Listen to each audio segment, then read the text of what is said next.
ఉన్నారు. సో వారిని అడిగి తెలుసుకుందాం వారి మాటల్లోనే అసలు ఎంతసేపటి నుంచి వెయిట్ చేస్తున్నారు ఏంటి అని చెప్పి. హలో, సో ఎంతసేపు అయింది వెయిట్ చేస్తూ మీరు? ఇప్పుడే వచ్చారా? సో ఇక్కడ అమ్మవారి బోనాలు ఎలా జరుగుతాయి ఎవ్రీ ఇయర్? ఇప్పుడే నా ఫస్ట్ టైం రావడం. ఓకే, సో బోనం అయిపోయింది అమ్మవారికి ఎక్కించడం. Okay, thank you. అక్కడ వాళ్ళు బోనాలు ఎన్ని ఇయర్స్ నుంచి చేస్తున్నారండి? నా ఊహ తెలిసినప్పటి నుంచి అమ్మ వాళ్ళు చేస్తుండే. ఓకే, నా మెచ్యూర్డ్ ఎప్పుడైపోయాయి. ఓకే, ఈ బోనాల ప్రత్యేకత ఇక్కడ ఎలా ఉంటుంది? ఇక్కడ చాలా అంగరంగ వైభవంగా ఓకే, సో మీకు ఎలా అనిపిస్తుంది?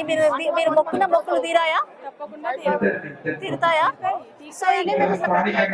సో ఇప్పుడు బోనంలో మీరు ఏం పెట్టారు అంటే ప్రసాదం చేసుకుని? అందులో అన్నము ఆకుకూర వండుతారు, బెల్లము అది వేస్తారు అమ్మవారికి మెయిన్. ఓకే, ఇంకా అమ్మవారికి ఏమి ఇష్టము? బెల్లము, పచ్చి పులుసు వేస్తారా? పచ్చి పులుసు సో ఇది అమ్మవారి ఎంతసేపు నుంచి మీరు లైన్ లో ఉన్నారు? మేము 15 minutes నుంచి ఉన్నాం ఇక్కడ. అక్కడ వాకబుల్ డిస్టెన్స్ వచ్చినాం, చెత్రినాక నుంచి వాకబుల్. ఇప్పుడు ఎంతసేపు నుంచి లైన్ లో వెయిట్ చేస్తున్నారు? బోనాలకు వదిలేస్తారు ఇక్కడ. ఓకే, ఎంతసేపు నుంచి వెయిట్ చేస్తున్నారు లైన్ లో? లైన్ లో 15 minutes 15 minutes ఓన్లీ. ఓకే, బోనాలకి తొందరనే వదిలేస్తారు. Okay, okay, okay, thank you. ఎవరైతే ఇంట్రెస్ట్ వాళ్ళే